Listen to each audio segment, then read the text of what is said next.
Hello, everyone. Hello. Hi. I'm not gonna turn my camera on just because I'm a little like under the weather right now. Kidding. Is that okay, Itzel, if I ask questions? Oh, or yeah, do you have definitely. a program? No, do you have a program for us? No, not at all, actually. I wanted to see what you guys had going on right now. So yeah, today's for marketing. So yes, if anything that you want to discuss, be my guest. I would love to hear what you guys have in mind. Okay. Yeah, this is the first call I've been on in about a week and a half, actually. We've been so busy. Sean and Roger aren't on the call still? Yeah, he was on the call on Monday and Tuesday, but right now the guys are traveling to Houston because they have an event. So okay. Max and I will be here today and tomorrow. Remember, the Friday, it's gonna be there's not gonna be meetings anymore on Friday. So, but yeah, we're gonna be here for you guys to listen to whatever you guys want to share with us. Okay. Yes, Bob, you're right. We've been missing Jordan for a while. I'm running around all over the place right now. I'm ripping my hair out. Diamond you out. Sorry, man. Well, yeah. So remember, it's like we spoke about this long time ago already about making your so you pull the list. I'm doing a tired landlord list, like those criteria and all, and then scrubbing to get my 50 people that are matching exactly my specific criteria. So my buyer box, like Sean was saying, so I do B class, a minimum of 2 bedrooms, 1 bath, and I want those like quadruplex or like triplex that you can do the basement and add a 4th unit in the basement. And then I have specific zip code. Do any of you have like other criteria that are like fabulous for rentals? You're asking what's your criteria for buying rentals? Yours, yes, yours, Jordan. Like, do you have specific criteria? Yes. So mine are, with our rentals, we go for not really a beds, baths, or square footage requirement at all. Okay. Ours are more area, location dependent. There's certain zip codes that we like them in and certain zip codes that we don't like them in. Mm-hmm. But I will say the zip codes that we don't like them in are also like 25302 for us is a very big area, but you've got some really like low end areas that we won't touch.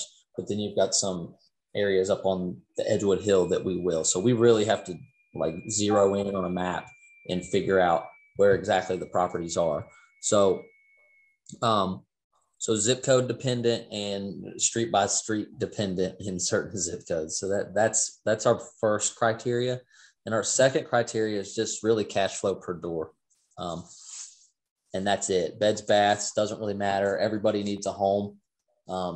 Some people like little small efficiency apartments and bedroom homes. So we don't discriminate on size and the shape of the property, but more, is this a good neighborhood? What's the neighbor's yard look like? You know, is there trash and junk everywhere? Is it an attractive place to live or not? And then we don't like to do full remodels on our rentals either. Yeah. I like to go in and paint, spruce it up, maybe do some flooring and add a few cabinets and some appliances and be out of there and have it rented within 30 days. I don't like to take properties and do full gut jobs and then get them rented. It takes too much time. At that point, we might as well flip them. And I don't really think our market here could withstand that, if that makes sense. I did have one that we bought it years ago for like $5,000 and we did a full gut on that. We put like 50 into it, but it's still a $80,000 property. So we were able to do a refi. We were able to refinance that one out pretty easily. And it rents for like $850. So it's still, you know, we kind of go for that 1% rule, but really that's not what we're looking for. We're looking for after we refinance it, does it cash flow between 200 to $350 a month. Some of ours are a little higher. Maybe some of them we get 450 or 500 a month, but those are pretty rare. So that's really our criteria: location, renovation cost, and cash flow once it's refinanced. That's what we do also. So we basically have the same rule. As far as your marketing goes, do you use, because until now, we've just been very lucky to get our rentals. I've never specifically targeted that audience. It just happened like that, through wholesalers, through networking, all of that. Or people will call me for like their rental portfolio and then we'll grab them. So this is really my first time marketing in that way, specifically for those triplets, because really that's like the perfect one that we like. We like the flexibility of knowing that if, when you have 2 units, paying the whole mortgage for your whole, it just works out perfectly that way. Right. So do you do marketing? Have you ever done that specific marketing? No, we don't. We've once upon a time, we did this massive like postcard sending campaign, and it did land us the majority of our portfolio. But at the time, it was so overwhelming for it. We were sending so much mail and the leads were coming in because there's they were pulling the list for us. It was REI Vault was the company at the time. I think we did this back in 2019. And we couldn't go into each zip code and section it off the way we wanted to. So we were getting the junk leads, the trailer parks, the mansion, everything. And I was just like, we're spending more money on the ones that we don't want than if we just went in and individually targeted things. So we kind of nipped that after about 4 or 5 months, but it did get us one landlord. The one deal that it did get us, he had like 27 properties. So we bought 8 of them off of them, and we've got the other 19 or however many he's got left in contract, plus his wife. So there's another 3 from his wife. So we got a lot out of that, but it cost us quite a bit to run that campaign for 3 or 4 months. And then it was just so overwhelming that we're like, we don't need it anymore. And then this came along. We've been with TRC since the beginning. The beginning 2020. Of TRC. So it's pretty shortly after we got rid of, or we left REI Vault, we jumped into this, and we've kind of just been building out the digital and the social media side. That's where our leads come from. We don't do any mail anymore. The only like outbound text messaging and cold calling that we do is our partners in Columbus. They wanted to try their methods, their marketing campaigns here. Met Tom. You guys know Tom Har out of Columbus? I heard about him. I saw like his pictures with you. Yeah, Tom's a good dude. He's young. He's a hustler, man. They got a good thing going on in Columbus. So I told them that if they could pull off, what they're doing in Columbus here, then we would help dispo them. We would help wholesale them off to people in our market, or if we liked them enough, we would take them down ourselves. So he's got us 2.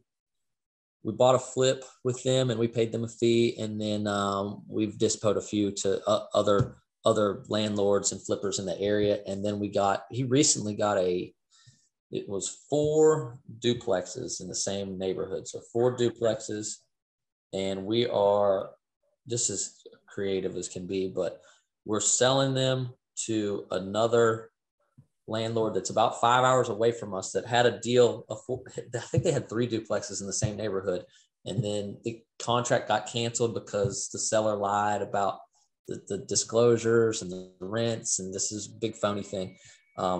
So right at the same time, we had 4 duplexes and they were falling out of a contract of 3 in the same exact neighborhood, and we said, hey, we'll sell you these. But what it ends up turning out to be is me and the Columbus guys are going to split the assignment fee, and we are going to partner with this other company on owning these properties. So we're doing a JV with you because they're so far away. They don't have contractors here or property management or anything like that. So we're going to do all the boots on the ground stuff and split the company 50-50 with them. So that kind of worked out that's crazy.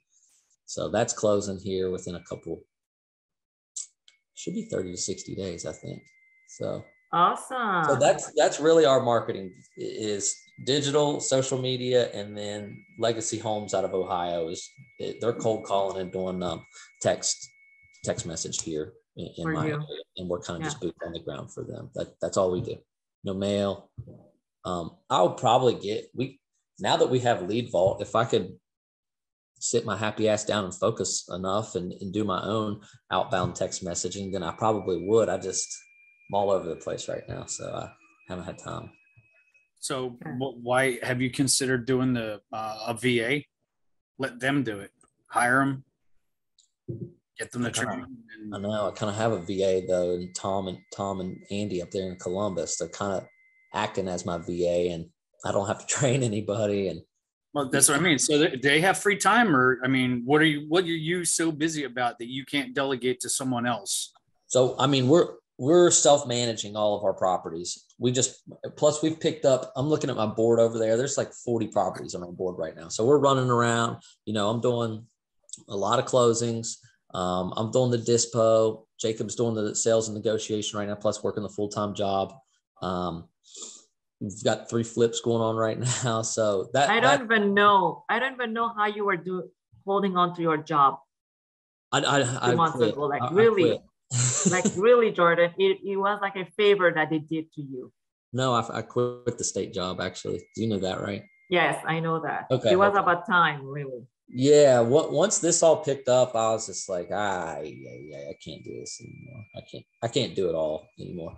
Plus we've started our own wholesaling company as well. So a lot of these, we're taking them down with private money and then doing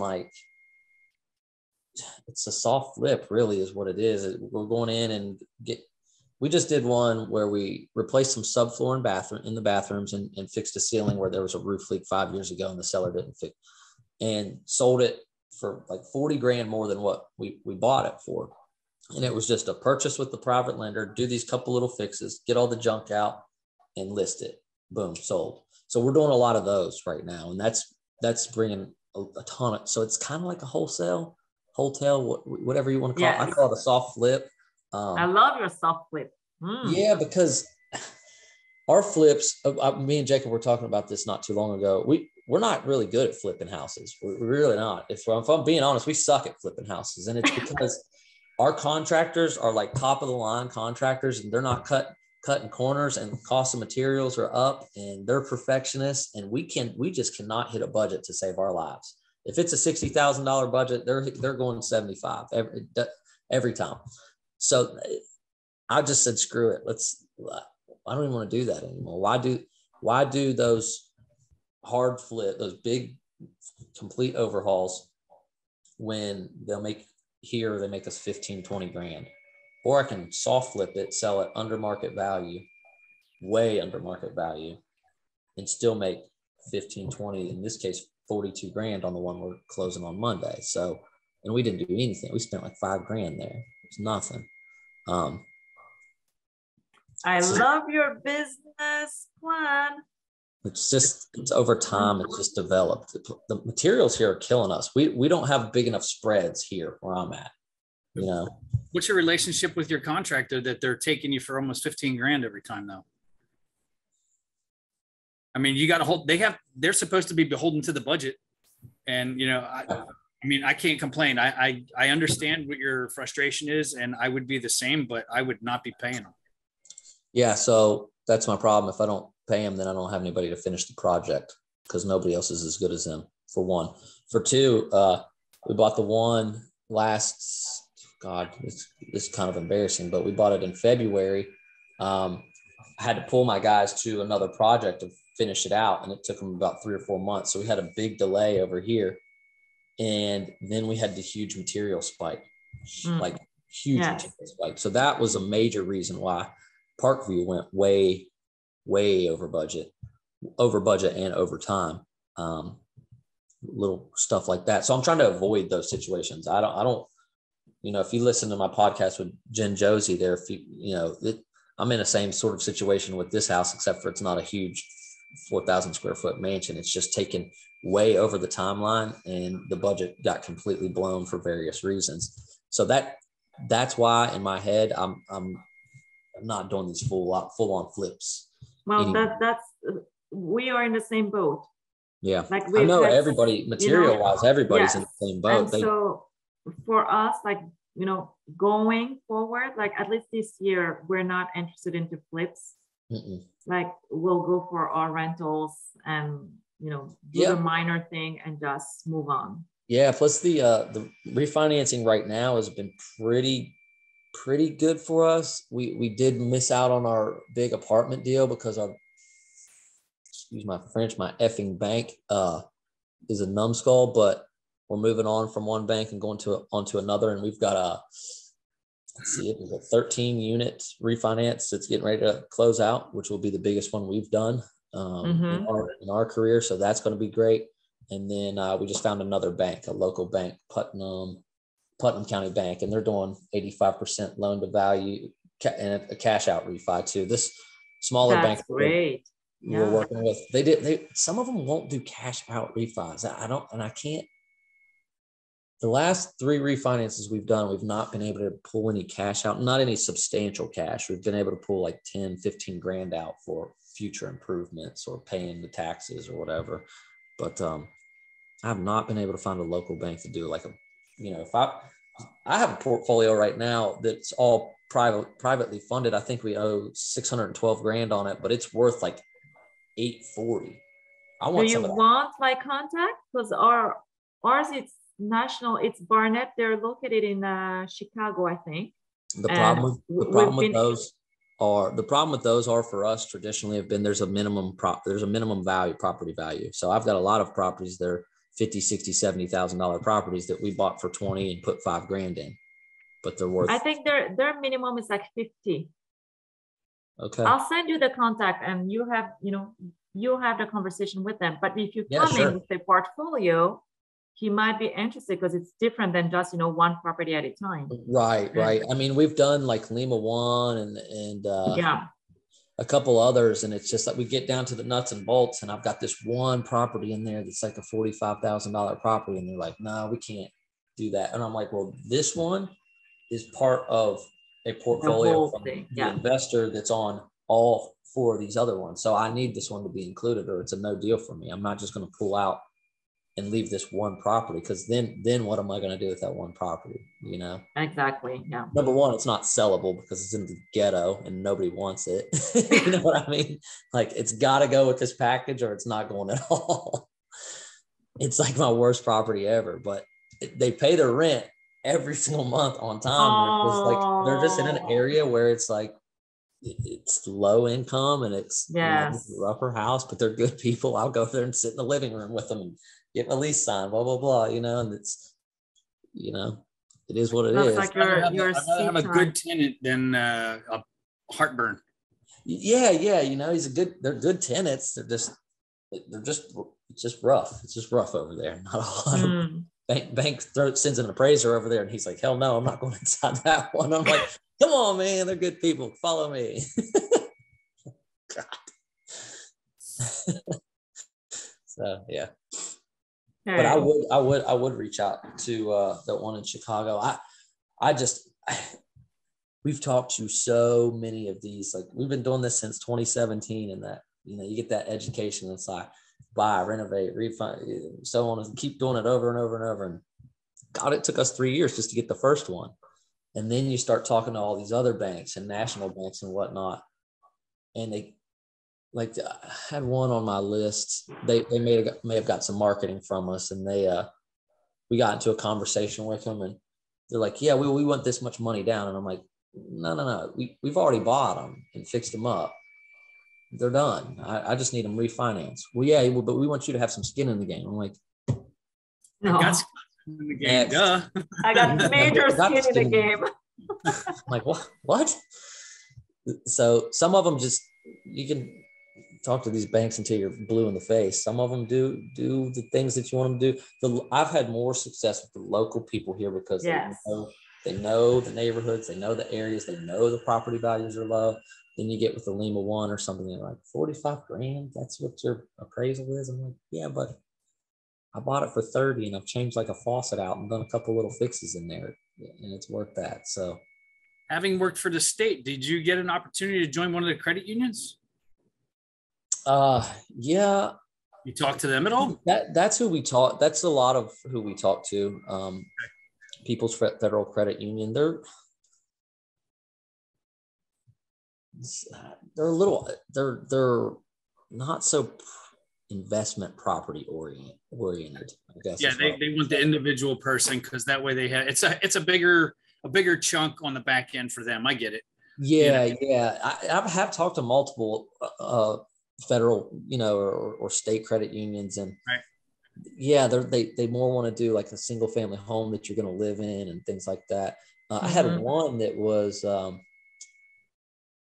it's a bigger City National Bank of West Virginia, and they're everywhere. And I've got a great relationship with them. I've got bank accounts with them and whatnot. But even they wouldn't do investment property under commercial. So yeah, and I was like, that's really strange. But they had got burned in the past on some sort of a single family deal, and they just don't do them anymore. And I thought that was kind of odd.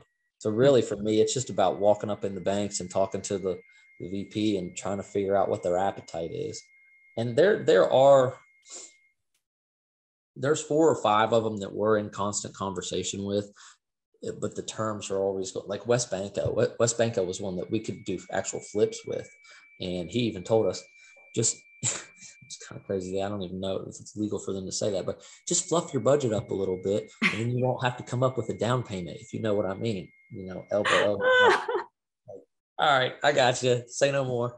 But then the COVID thing happened, and their LTV dropped to like 55% LTV. Yes. I was like, no way. I'm out of here. Call me when you get back up to 75 at least. And it just has never come back around. But yeah, just going into these different banks and figuring out what their appetite is. That's one of my more time-consuming things. Emailing back and forth and having meetings with these banks has been pretty. The last year or so has been. It's time consuming, really. It's time consuming. Every one of them wants it too. What was that? It's going to get more difficult with the interest rates going up as well. Yeah. This last one tried to give me I'm used to like a 20. So what have we been doing? A 20 or 25? It's not been 30 year, and it was like a 4.5 or 4.75. Okay, that's fine. It's not perfect. It's not but it's my foot in the door, right? Yes. So then this bank gets bought out by another bank, and that plan completely goes to shit. They won't do that anymore. But but the banker that did it for me moves to another bank. So I'm chasing that guy. I'm following him, right? And so we get talking, and we've got a package of 13 that we really need to get done. One of my lenders has been in this since. God, he started in 2019 with me, and I've been having to pay him extension fees because I cannot get this refi done on this group of 8.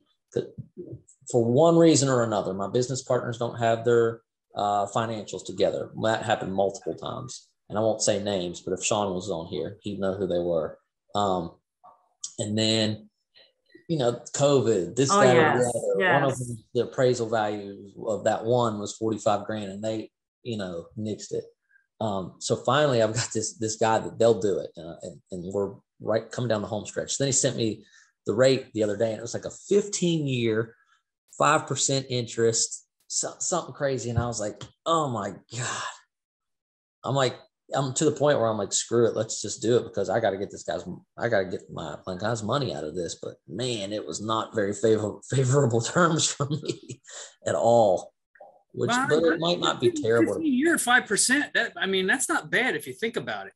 I know, but golly, we're shooting for cash flow. Those ones are like got some deferred maintenance on them big time. They're more my maintenance headache properties there. So I was thinking, God, I need more cash out of those than anything, just because shit's going to come up and I'm going to have to fix it. So you're refining it as a portfolio. What are the odds of taking out an individual HELOC specific to a property? I don't know. I'm throwing it out there. It just popped into my coconut. Like one of mine that I currently have.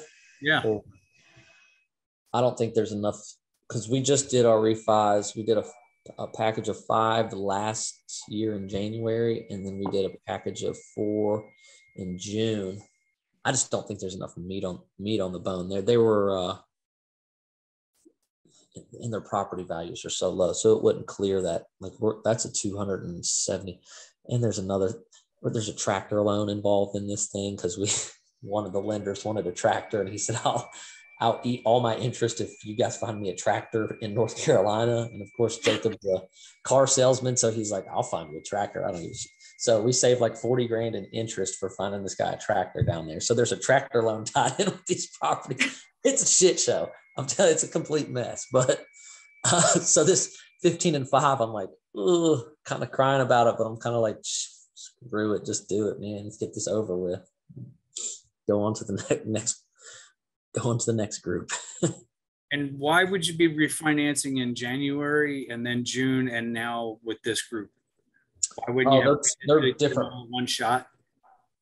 They're different packages. So the one that was back in January, we had it wrapped up too. But this group of 8, I have business partners in North Carolina, and they just cannot get their shit together. So essentially, we're we're going to buy them out, but that their financials won't even be involved anymore. Right. And then, like, I can't tell you how many times I've taken this specific group of 8 to banks here and had it locked down, and then they get into the 50% of my partnership, and they're like, no, essentially. They're a mess. What did I get myself into? A mentorship program that went wrong. Hey, we all have one of those at some point in time in our life. Trust me. We do. Right. We're like, what have I done here? Right. Well, it was knocked out now while you're young. I mean, shit, you're early 30s, so you're good. Yeah, get it done now. It was one of those, like, I was on this was the landlord that had the 20 some properties. So we have lunch with him, and he's like, Jacob's like, we'll buy them all from you. How much you want? And dude's like 75 years old, and he's like, you don't have that much money. How about you to do these 8 first, and then we'll talk about the other ones after you get these done. Well, of course, dude picks the shittiest 8 properties that he has in his entire freaking portfolio, right?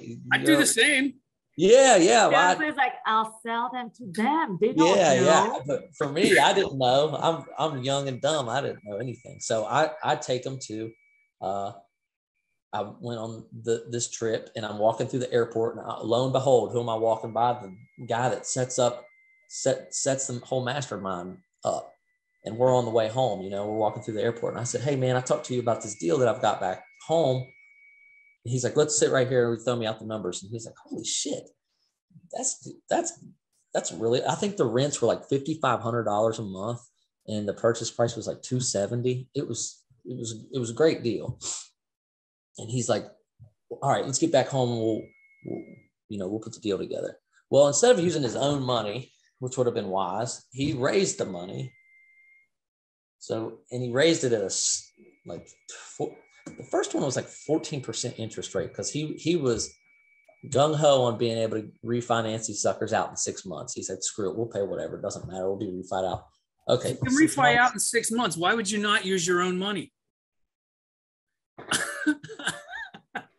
I'm with you, Jordan. We had our conversation over a year ago talking credits and all that bull crap, but yeah, I get numbers, man. It turned into a mess, man. It's been a mess ever since. So I just told them, look, y'all, you want to blame the blame on me. They want to say that these are shitty properties. I said, yeah, they're shitty properties, but they're valuable because of what they pull in compared to what they're worth. I said, you can call them shitty all day long, but really the fact of the matter is, you said 6 months you'd have them refinanced out. You're the guru, right? You're the guy. You know all this shit. I just came to your real estate event. You're supposed to be able to get all this done, right? And you didn't.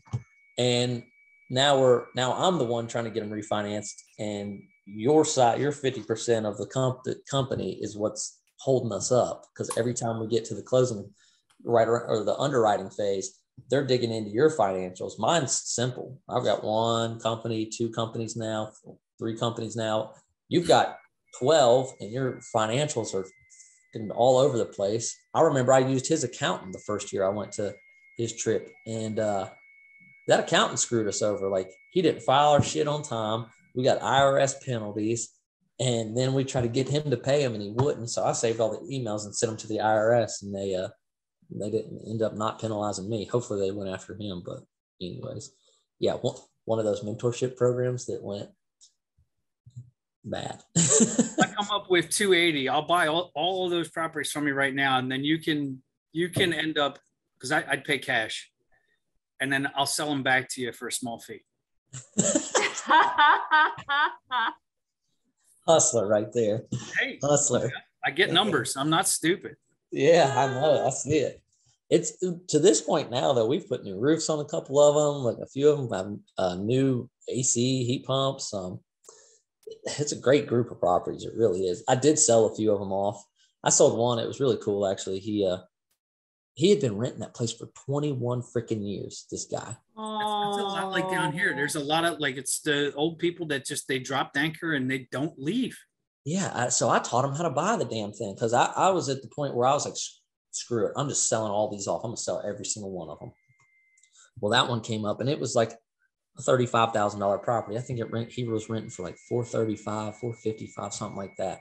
And I was like, Keith, if you just buy this, man, you'll be paying like $200 a month, if that. So let me teach you how to buy it. So we sold the tenant who lived there for 20 years. The property's been in for 20 years, and I think we put a new roof on it for him or something like that. And then when he's getting ready to die or whatever, have him call you and you buy it back. I'll buy it back from him. Yes. And you go full circle. Right. Anyways, that's my rant for the day. We've got a lot going on. But no, Mickey, I'm curious to follow y'all's journey on how you're going to pull your lists, and are you using Lead Vault? Yes, we're using Lead Vault, so we're going to do the taxes. And like you, I do work with you remember Carolina Allen? Yeah. She is the one that does her wholesaling company does the cold callings and the follow-ups and the negotiation and sending the contract in. Aren't they part of this group? They used to be, huh? Itself? Yeah, they're not anymore. I think by January they migrate into something else. Yeah, they were from Quality Homes, right? Yes. It was Stephen Carolina Allen. Yeah, I think on January they kind of shift to another. I don't know if they went to someone else for marketing. I don't know exactly how that happened, but yeah, they haven't been part of the group since January.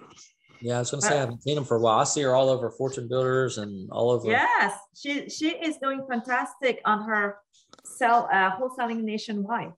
Yeah. So that's what she does. Weren't they just getting their start too? They had just started, like when we first met them, they had just got their start, right? It hasn't been that long. They started with Fortune Builder right in the pandemic. Oh shit, that's ballsy. And so they couldn't do, they had to start everything virtual. And that's what they did. Wow. And so they stayed that way. So they partner with investors like me that don't want to do the cold calling, that don't want to train VAs anymore because I fired 4 already. And all of that. And so. That's why I don't want to hire a VA, Bob. I don't want to have training with Bob, really? It's a journey. JP can walk you through all that stuff. He's got a great one, apparently. Yes, yeah. JP has one that. The other thing here, I'll tell you the other thing for us. Like, you get Jacob. That's one thing that he doesn't want to give up. He wants to talk to the sellers. That's his thing. Like, he loves that. He's the man at it too. And plus, if you've heard his voice, he's like got a little redneck twang to him. People like that shit here. They want to hear. They don't want to hear Mickey cold calling them. Exactly. Try to buy their property. It just is what it is. I mean, it is what it is. It's really what it is. And so Carolina takes care of that side. So now we're going to start the Lead Vault with our workflow with the texting and all, and having her phone number into it so that she picks it up. So that really I'm like hands free on on that journey. I will send those fancy letters that Sean was selling with the wax seal on it, just to my 50 suite one. Yeah. And that will be it. Was he talking about that on Monday? I missed that. He actually texted me and said, last week, I think. It was basically, he was saying that there was a guy that was one of his mentors back in the day who was, his niche was to find the sweet spot of people and then handwrite a no joke letter on invitation sized letter and envelope, label it, and then put the wax seal on the back, and then either hand deliver it or take it to like the gatekeeper. And, you know, the gatekeeper would have to deliver it because they couldn't open it and scan it to make sure it was BS. And then they would get it to that specific person. So it's, you know, the importance of the invitation look, the privacy specific to that individual to ensure that that individual gets it delivered personally. So cool. It was some pretty good detail. I want to say it was Wednesday. I think so. It's all right. Wednesday. It was last week. Yeah. I've been slacking. I'm not going to lie. I haven't been on the calls. No, I think it was last week. Honestly, I wasn't. It was last week. Yeah. Yeah. I mean, I wasn't the whole week. I think I was just on Monday, and yeah, only on Monday. But yeah, I know that something like that happened last week. So probably some of the recordings. And so this was like a specific campaign that one of those, how do you call them? It's all like what TRC does. Digital marketing company. Like inbound marketing, you said, or what specifically? Well, he said that his mentor was doing this type of marketing to the lawyers specifically, law firm. Yeah, like a target marketing campaign. Yeah. So that's what I wanted to try, because I've never done that, and you know, do it conjointly with the text going out, the cold callings.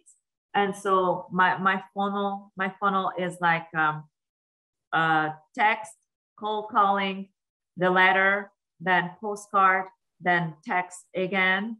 And then at that point, those texts will have like the link with our website that already have like those blogs about hired landlords, you know, maintenance, what they go through, management company, what's the problem with that, and all of that already have the video that goes with it as well.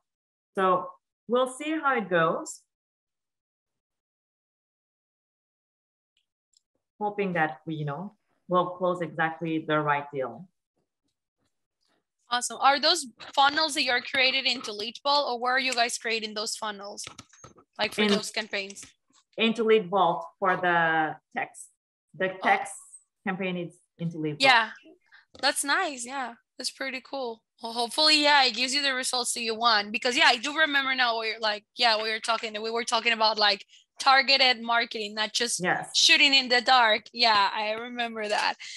So yeah, I mean, that makes a lot of sense. I mean, that's something that I think John May from Rilo, he's been working on his funnels for so much time already. I'm just waiting on him to put that to work. So hopefully by the end of this month, he can get something going, because I know he got pretty crazy on funnels, but he hasn't like actually started any campaign. So, but yeah, well, hopefully it gives you the results you want, because I think that's pretty much the base of the whole marketing. I mean, marketing with a purpose. Otherwise, your guys are spending a lot of time and effort on shooting in the dark into a lot of different places.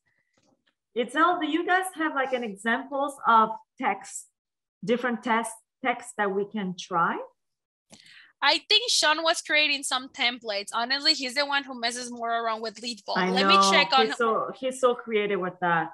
Yeah, he's super involved with that one. Probably he has some templates going on. Let me ask him to see if he has something already going on, because I'm pretty sure he does. He said he was. You know why I'm asking you? Go ahead, Bob. He said he was working it a couple of weeks ago. It was going to take him some time to get it into Leadball. That I do remember. Okay. Yeah, so you guys can have like some templated versions of automated responses. Yeah, I know that it was kind of like one of his purposes once that he got back from Miami and all of that. So yeah, I know that it's on his plate. I just don't know what's the estimated time on that. Okay. Perfect. What about you, Bob? How is your marketing going? Terrible. I can talk it all day long. I get more inbound wholesale emails that I go through. I'm not worried so much. I am a one-man show. I work full time. So I'm working with a couple other people that are outside the realm. They're fortune builders, but they're outside the realm of this group, Yes. who are interested, but I think we have different visions. So we're trying to work through that. And the biggest thing for me is time with distance. So they're interested in Disney, and I'm not wanting to drive an hour and a half to go look at properties for them because they don't have time for it. Because one's a pilot and one works full time doing Airbnbs. So I got the connections. The pilot's got the money. The other one manages Airbnbs, and I got to figure out how I can manage my time to support what they want on top of what I want. And my goal right now is to focus on getting my specific property established so that I can get it Airbnb sooner than later. Which right now it looks like it might be sooner because all I need to do is find a tiny little 1-bedroom apartment and get this thing furnished and bounce. And then it'll pull down on average about $190 a night. I am so excited for you because I think it's so smart. Yeah, well, I got a lot on my plate. I mean, obviously, based on our other conversations. Yes. So, and I don't know if JP told you, but I'll follow through with that. The information that I divulged to you guys last week has changed significantly, and in my favor. Yay! So happy for you. Yeah. It took a little bit of digging and a little poking and prying with the accountant, but he finally figured out what the mistake was and wound up saving me at almost 80 grand. Wow. So does your accountant does like other jobs from not Florida, from out of state? I don't think he does out of state, but I know he deals with real estate business. He deals with lawyers. He deals with other accountants who call him to do their business. So, wow. Oh yeah. Okay. So he's a busy guy, and he's one of those ones that he's like super AD, like literally super AD. So having a conversation with him, as bad as I am, I struggle with him. So it's all good. But yeah, we'll figure that out a little later on. But this is where I'm trying to lean into and understand more about the marketing piece. Yes. I think my biggest focus, like I said earlier in the week, I want to focus like you on the tired landlord, but that's not the vocabulary I want to use. It's going to be more like, exhausted properties or vacant properties that you can't find quality tenants. So when I figure out all of my campaign and all, I'm more than willing to share, either my content, like letters that I'm going to be sending. Of course, they need to be tested. Sure. I can't guarantee the result, but I'm more than happy to like send it over so that it saves you some time. Have you talked with Kim and Jean yet about the landlord piece? Yes, I have already. So I'm just like putting everything together. I will talk also to Liz and Marie so that I get their input. And then, so I think I love like this collaboration that we're having here. And what's funny is that the circle keeps getting smaller and smaller. Marie's my accountability partner. So we talk a lot about personal, but also business and also the other NLP stuff. So, so all these things, you and JP and Marie and Belle, and I mean, all these things are like, my circle has just like keeps going like this tight. And everybody that's in there has become my power hitter, mentors, liaisons that I can reach out to, which has been fantastic. Oh, awesome. So I will let you know. Okay, so Jordan, I will work on my end on doing my marketing and all. And if Jacob can give his input into like, the wording of the letters or the texting, what he thinks works best, I would love to share it with you guys as well. Yeah, I can give you an example. I'm actually playing around in Lead Vault right now. For okay, what happens with us? You have all your forms set up and everything that goes down in Lead Vault. Do you have all your things set up? Not yet. We are on our way of doing that this weekend. Okay, so when we get on that Lead Vault call, I would love to have him on here because me and him sat down and kind of set it up. Actually, we were closing on a double wide in Boone County, which is where, if you ever seen the Jessica White on Netflix, Shake a Bottle of Pills, it's a bottle of Oxycontin, and he says that's a Boone County mating call. Okay, that's how redneck this area is. All right, so we bought a double wide down there not too long ago, and we went to a closing. And then I said, dude, let's get this Lead Vault thing set up right now, because we had a sign. And I said, well, we had a for sale by owner sign we put in the yard. I said, when they call, I don't want them calling your phone number anymore. I want them calling this phony number so that we can track how many people are calling us, right? So we pulled over at the Boone County Taco Bell and we set up our Lead Vault right there on the spot with that new phone number. So he'll be able to show you exactly how he did that. But now what happens is when people call those numbers that we have, it actually pops on his phone and it says, because before it was coming up, he's got an Android and it was coming up as a spam caller. Yes. So we figured out, okay, we need to save this phone number in your phone as a Lead Vault seller for X property or buyer for this property. So we put all those numbers in his phone, and now when it rings and he sees that, he's like, cool, I know exactly. And so it's an actual contact. Yeah, that's the contact. It'll say Lead Vault buyer, Ridgeview Nellis, which is the address. So he's like, okay, I know what they're calling about. In his head, it's already ticking. Okay. He's like ready. Yeah. He's ready because he knows what property they're calling about. It's not like, hello, this is Jacob. How can I help you? It's, hey, how's it going? I see you're calling about our property he's already got, so he's leading into the conversation, right? He's already got it in his head. Of course, he's a car salesman. So the other person on the other end's like, how did he know? Yeah, he's like, holy shit. So we kind of set it up like that. I think that was a pretty cool way to do it. And it's just, instead of it coming, that was his biggest problem. It was coming in as a spam caller, and he's like, you don't answer those spam calls, and we were missing all the calls because he thought they were spam. So that was the way we avoided that, was saving the number so that he could get it inbound and know exactly who was calling. And then I'll show you right now. We set up how did we set this up? Itzel or Max might be able to. I was going to ask, Itzel, do we have tomorrow the Lead Vault call? Yeah. We do? I don't think you guys are going to have it because Sean is going to be in Houston. So probably it's going to be about SEO. I mean, he didn't tell me anything about making an appearance. So probably it's going to move all the way to next week. Okay. Or we can get on here and just talk about it. I mean, I'll show you. Because we will be interested in just having Jacob show us.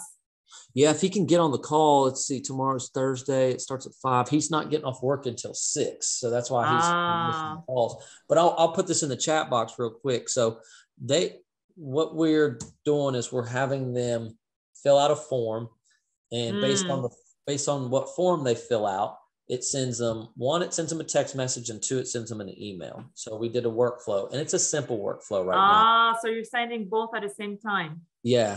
We're given like a 1-minute delay. We'll send the email first, and then a minute later, it'll text them and say, hey, we just emailed you or whatever. But what we were able to figure out is just how to use, I think they're either custom fields or trigger fields. Yes. And it'll basically say her first, hey, contact first name. Thanks for visiting our website. I see you have a house you're looking to sell at, and then the address. So whatever they typed in on the address field, that's what it's going to send right back to them, so that we, would love to chat with you and see how we can help. Jacob and Jordan. All right. So that's just a simple text. Then they'll respond. And that's just all part of the workflow. And it can get a hell of a lot more intense. Like Sean's always talking about doing with an email every single day or every week or so on and so forth. We haven't got to that point yet. He went over that yesterday, and literally he had one. he hit the scroll and it went down like 7 times before it came to the bottom. And I was just like, okay, I'm not doing that anytime soon. Yeah, that's a lot. You know, I get, you know, I understand the key is in the follow-up. This right here, this one in particular, this isn't even an area we would service. So I wouldn't want to keep blowing this person up with messages. And she even messaged back and said, hey, I think you have the wrong phone number, which was kind of weird to me because we don't send texts and then she fill out my form. So I don't know how, you know. So maybe whoever did it put a typo. Yeah, my name's not Brittany, it's Bill. Yeah.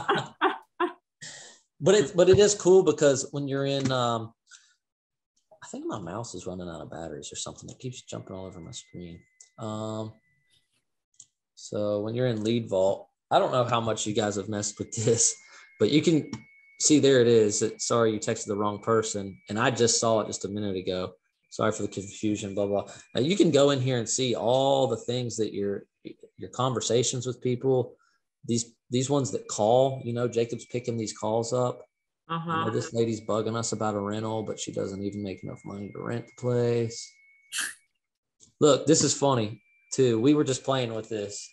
But does this work off of Google Voice? I don't know.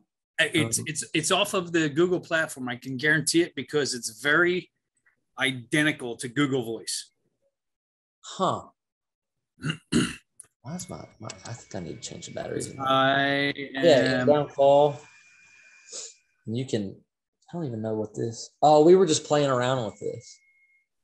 This is when we were sitting down there in Boone County messing around with it. We were calling the phone number, trying to figure out what it would do. So it's pretty cool to go in here and just mess around with this stuff. But yeah, you can have all your conversations. Like you can see this one's Facebook Messenger. This is actually a text message, phone calls. So there's little icons that tell you exactly where each conversation came from. Yes, this I have that. Yeah. It's just I haven't created the flow. They misspelled your name on the right there, bub. They misspelled my name. Yeah, it says Jordan Crust. Oh yeah, what? That's an inside funny joke. One of my girlfriend's ex-boyfriends. This is not even it's all good, man. I was like, what the hell? Okay. He called me Josh Crust or something like that. He's like, can't believe you're messing with Josh Crust. I'm sad.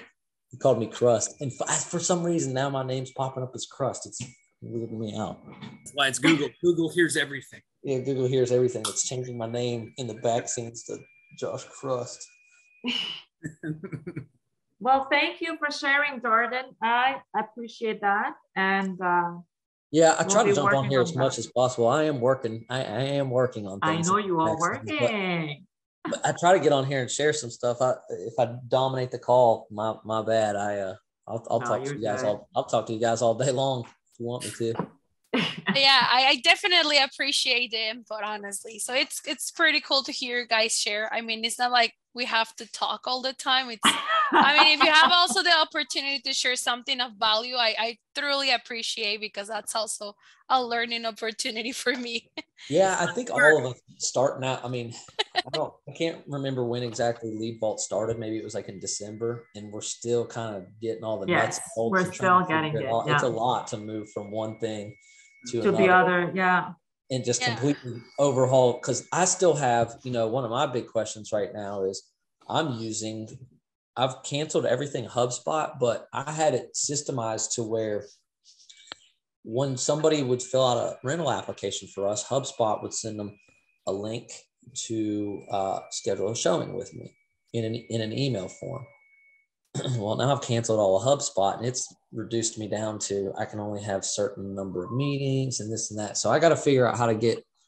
I'm still moving stuff from HubSpot over to Lead Vault to get it systemized the way I want it to be. So that's my biggest Lead Vault question is, how do I turn my HubSpot meetings into Lead Vault meetings going forward? Because that's kicking my ass right now, and I'm missing things. Yeah, I mean, one thing that I will recommend you guys, I mean, right now we're still kind of figuring like what's the best way to support, because right now Sean is the one that is fully invested into this. But whenever you guys have questions like this, I mean, you can always drop them into support. I mean, the only thing that's going to happen is we're going to forward it to whatever department we think it's better for the solution of it. But at the end of the day, you guys will get an answer, which is the most important thing, not just you guys having tons of unanswered questions. Right. So yeah, I mean, you whiteboard it, right? That way everybody on the team gets to see it and pass it back forth, figure out the answer, and then get the best result back to the customer. Yeah, exactly. So yeah, I mean, you still have us guys as support. So whenever something like this comes up, I mean, you don't necessarily have to wait to Tuesday, even though that's what like the Thursday when Sean like talks about lead ball. If it's something that is actually affecting like your guys lead, like your lead flow, just drop it into support and we can definitely figure what's going to be the best way to approach it. You might get directly answered by Sean or someone else in the team, but at the end of the day, the importance is to get it resolved. I'm bad about that sometimes too. I'll text Sean or email Sean or Roger and be like, dudes, I need this. I need to know how to do this. He's like, man, post that in the Facebook group so everybody else can see it. Oh, yeah. Yeah, that too. Sometimes these are things that we already discussed into other meetings or another group discussion. So, I mean, someone else already have like an experience to share. That's a little bit more understandable than getting just like a technical answer. So that works too. I mean, the group itself, so like we're trying to build this as a community. So you guys have the confidence of sharing information that might help each other out with whatever you guys know. So yeah. But whatever questions, we're always open to check on that. I mean, I might not be able to answer it, but I'm pretty sure that someone on the team will be able to. So that's the way we do it on support. Someone has to have the knowledge for that. So yeah, whatever questions you have, just drop them in there. I just think that all this time that you guys are spending and finding all of the nooks and crannies and figuring out how to make it work. When I start using it, all I got to do is start texting you and make a phone call and say, hey, you'll be scrolling through the Facebook group trying to find out. Hell no. I'd be like, hey, remember that thing we talked about? Yeah. Piggyback on whatever you mentioned before. Yeah. That's funny. Yeah. Well, So guys, are we jumping on here tomorrow or no call or what's the? There's going to be a call. I'm going to still open the call. It's going to be more focused into technical SEO. I think it's going to be more like an opportunity again for you guys to share any new techniques that you guys are doing. If not, there's a few tips that we've been reading a lot lately. So there's also something that we can definitely share with you guys. But it's going to be more about technical SEO, okay?